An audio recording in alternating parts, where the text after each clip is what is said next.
devastating new audio that was leaked from a DNC leadership call and obtained by Politico over the weekend, showing the growing tension between factions of the Democratic Party. Take a listen. No one knows who the hell I am, right? You essentially destroyed any chance I have to show the leadership that I need to. So it's really frustrating.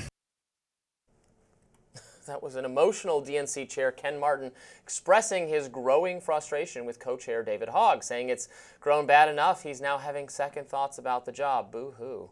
Hogg has made headlines in 4 months since the DNC elections for criticizing his own party, even going as far as supporting primary challenges in safely Democratic seats. That move drew the ire of longtime Democrats like James Carville. After that mid-May call was leaked, Martin said in a statement to The Hill that he's, quote, not going anywhere. Meantime, some have speculated that David Hogg was the source of the leak. He offered a lukewarm denial on X, not outright saying he wasn't the source, but posting a screenshot of unanswered texts from the Politico reporter who wrote the story. Some in his party are not buying it. However, DNC Western Caucus Vice Chair Michael Capp posted on X, David, do better. I voted for you. I believe you possibly illegally recorded a call of DNC officers and that this screenshot is fake or staged. But even if you're not lying in your best case scenario, you're now leaking a private convo to prove you would never leak a private convo. Hogg later made another post on X, shifting focus away from the story, saying in part, Republicans want us turning on each other so they can continue getting away with this. While Chair Martin and I have had our disagreements, we are both in this to build the strongest party possible. Our nation is in a moment of crisis and the people are looking for us to lead. This is a distraction that prevents us from doing just that. Do not help the GOP. According to a report from Semaphore, the damage from the audio leak may already be done. The DNC is set to meet this week to vote on whether or not to hold new vice chair elections. Now, of course, they were already planning to remove David Hogg from this vice chair position because of this protest that has been made by one of the people he defeated for the vice chair. This woman, whose name escapes me at the moment, who said the election was not fair because they didn't correctly give weight to that they have to have a certain number of female, they have to have gender diversity and all sorts of things, which I just like, he won the freaking election. Like, please stop and go away. My views on David Hogg have moved from like negative to very positive. That's on the other side. Very positive, I see, yeah. No, Ken Martin's being a big baby. He should get over himself. What is this? Oh, you're stopping me from being able to show leadership? Well, just show leadership. What is this? Why is he letting this child, ruin his, what is he even trying to accomplish? What does he see his job as other than managing this exact kind of coalition? David Hogg, I don't know that he actually has very good political instincts in the past, but he has said, and I agree with him, Democrats have lost people like me, young men, and we need a message for them. I think it doesn't send a good message to young men that are trying to replace the only young man in a position of leadership with this older woman for diversity and intersectionality and that kind of thing reasons. I think it sends exactly the wrong message. I think Ken Martin is not handling this well and is not proving to be an effective leader, and he's complaining that he can't be a leader because there's drama. There's always going to be drama. You have to rise above the drama. You have to beat the drama. So that sounded like a campaign speech from you. Rise above the drama, beat the drama. No, look, well, I'm not running for DNC chair, just to be clear. I think that this shows authenticity. There's no way in the world you should be alarmed, describe this call as devastating, when we heard or understand that Elon Musk was screaming on top of his lung at percent, and then we also understand that he had a Twitter war just last weekend with President Trump. Like, this is not that alarming. Well, Republicans are arguing like men. Okay, this is maybe not with that their alarming. Fists, and Democrats are crying behind that. I mean, this is playing to every stereotype right now. An argument's an argument.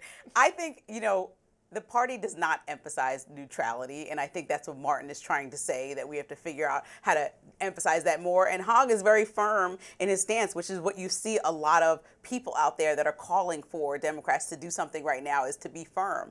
And so I appreciate that Hogg is not silent in there. I think a lot of young people are the same way at work, right? I'll see people 10 years younger than me, and I'll be so in admiration about how they stand up for themselves and advocate. I'm like, wow, that's super bold. I wouldn't have asked for any of that. And so I think that these are things that are important to young voters to say, listen, you guys are doing it the establishment way and the way that it's been for so long.